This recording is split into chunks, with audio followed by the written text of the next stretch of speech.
Olá, seja muito bem-vindo ao canal e a mais um vídeo, uma história surpreendente. Nossa princesa de hoje foi conhecida por muitos nomes: Matouka, Amonute ou Rebeca, mas para nós ficou marcada pelo nome da personagem da Disney que a representou, Pocahontas. Era uma mulher do povo Powhatan. Viveu pouco, somente 2 décadas, mas a sua existência e ações estenderam-se desde o Erewhonkomo, na atual Virgínia, nos Estados Unidos, até a Grã-Bretanha, onde se encontra enterrada. Mais extraordinária ainda foi a difusão da sua história, ou melhor, da sua lenda, através de uma infinidade de criações literárias, de pinturas e, sobretudo, do cinema, em particular, a célebre produção da Disney, estreada em 1995. E hoje eu vou te contar a verdadeira história dela, mas antes eu vou te pedir aquele gesto de apoio ao canal. Estamos trabalhando muito e pedimos sua contribuição para nos mantermos por aqui. Seja membro, tem muita coisa boa chegando por aí para os membros do canal. Nos dê essa força, é baratinho e nos ajuda muito. E vamos à nossa história de hoje. Mas já adianto, a personagem real foi muito diferente do que foi mostrado pela ficção contemporânea. Nascida em 1595 ou 1596, não sabemos ao certo, as fontes divergem, pertencia ao povo Pamunkey, um grupo de cerca de 30 povos ou nações, próximo da atual Jamestown, na Virgínia, nos Estados Unidos. Seu pai, conhecido por Powhatan, era o chefe deste império, que por sua vez fazia parte de um mesmo grupo linguístico. O fato de seu pai ser líder da confederação levou a jovem a ser considerada uma princesa pelos europeus que chegaram à América do Norte. O colono inglês John Smith, no seu livro chamado História Geral da Virgínia e Nova Inglaterra, falava de Pocahontas com a linguagem reservada à nobreza. Abre aspas. Quando ela visitou o assentamento de Jamestown para lhes levar comida e a acompanhada do seu séquito. Fecha aspas. Mais tarde, durante sua estada na Inglaterra, ela foi conhecida como Lady Rebecca.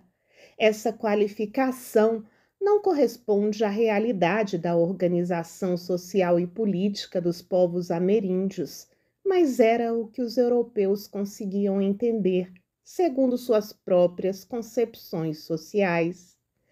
A vida de Pocahontas, tal como a de todo o seu povo, mudou radicalmente em 1607, quando uma centena de ingleses chegados a bordo de 3 embarcações fundaram a colônia de Jamestown, na Virgínia. Quando Pocahontas teve seu primeiro contato com eles, ela tinha entre 10 ou 11 anos de idade. Os colonos europeus esperavam conseguir metais preciosos e encontrar uma passagem direta para o Oceano Pacífico e para o Oriente, o que não aconteceu. Os Powhatan, pacificamente, ofereceram-lhe desde carne de caça até vegetais e foram muito receptivos.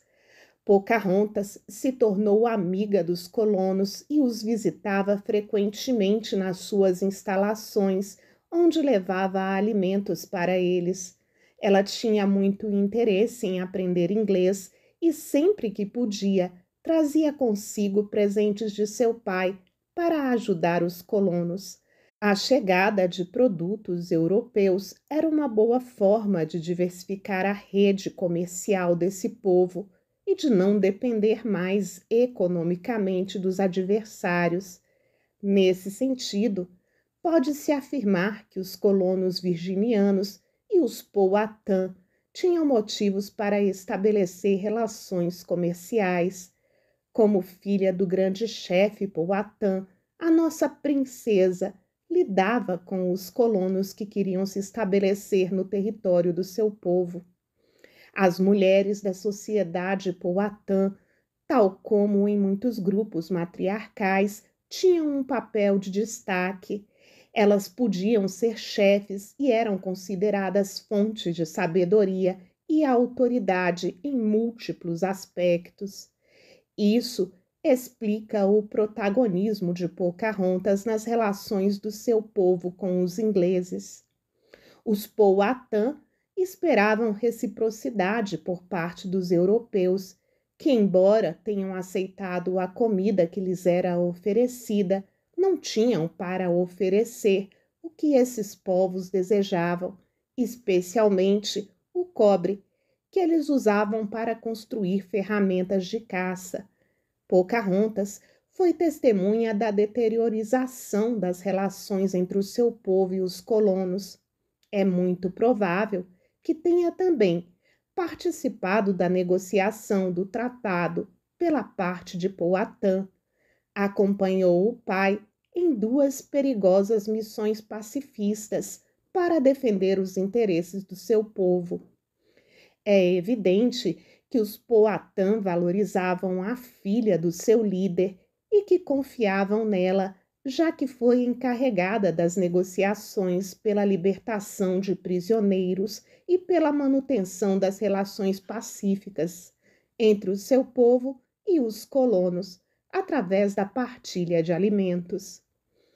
Em 1607, o líder da colônia, John Smith, foi capturado pelos Powhatan e, segundo ele próprio relatou, Pocahontas salvou-o da execução. Mais do que sua salvadora, Pocahontas teria sido a sua guia cultural. Como intermediária entre ambos, Pocahontas participou na defesa dos termos do acordo comercial entre os Powhatan e os ingleses. Em janeiro de 1609, ela ajudou os colonos, avisando sobre uma emboscada que ocorreria contra eles.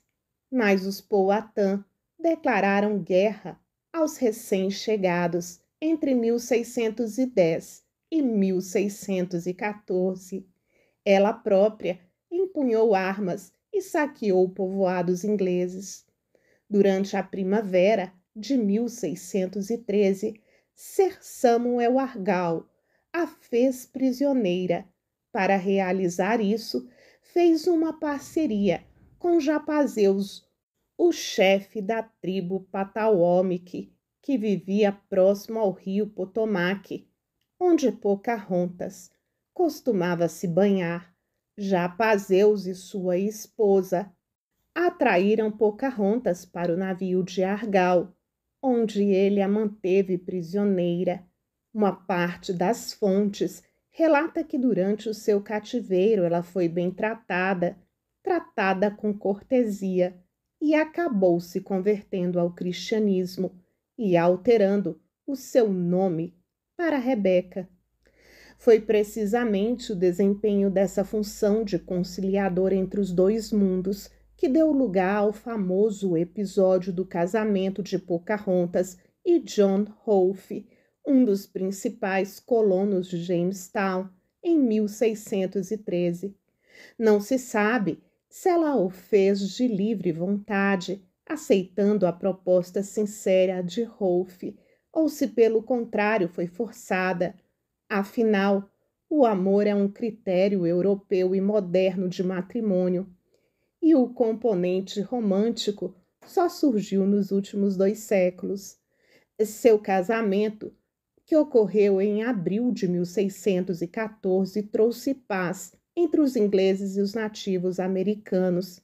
Afinal, reforçou as obrigações que ambos os povos tinham pactuado no que tocava às relações comerciais e em relação à soberania territorial.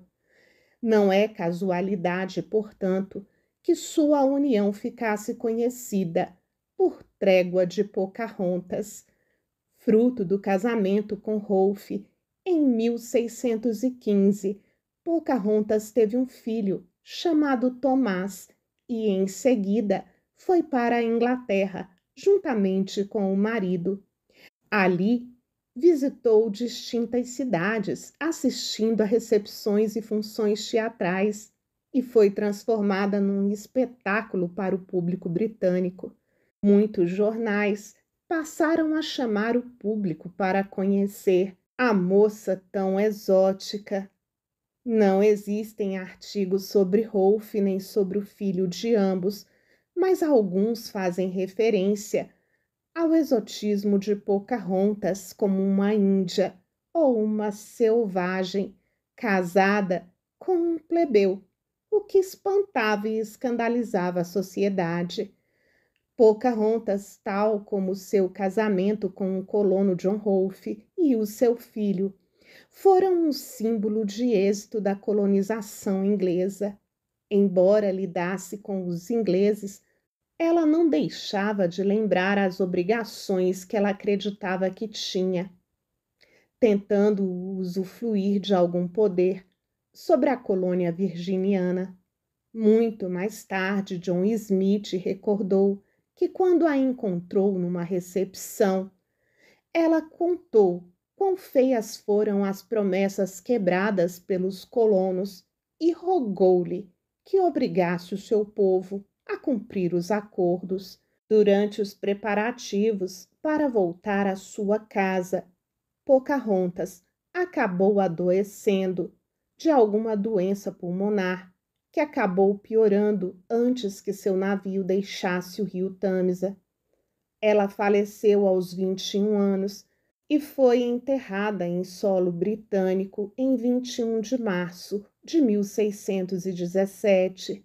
Mesmo após a sua morte, repercutiu com o passar do tempo, sendo que no período que antecedeu a Guerra Civil Americana, os abolicionistas reivindicaram Pocahontas como um símbolo da harmonia racial, enquanto os sulistas usavam ela e Rolfe como progenitores da aristocracia sulista.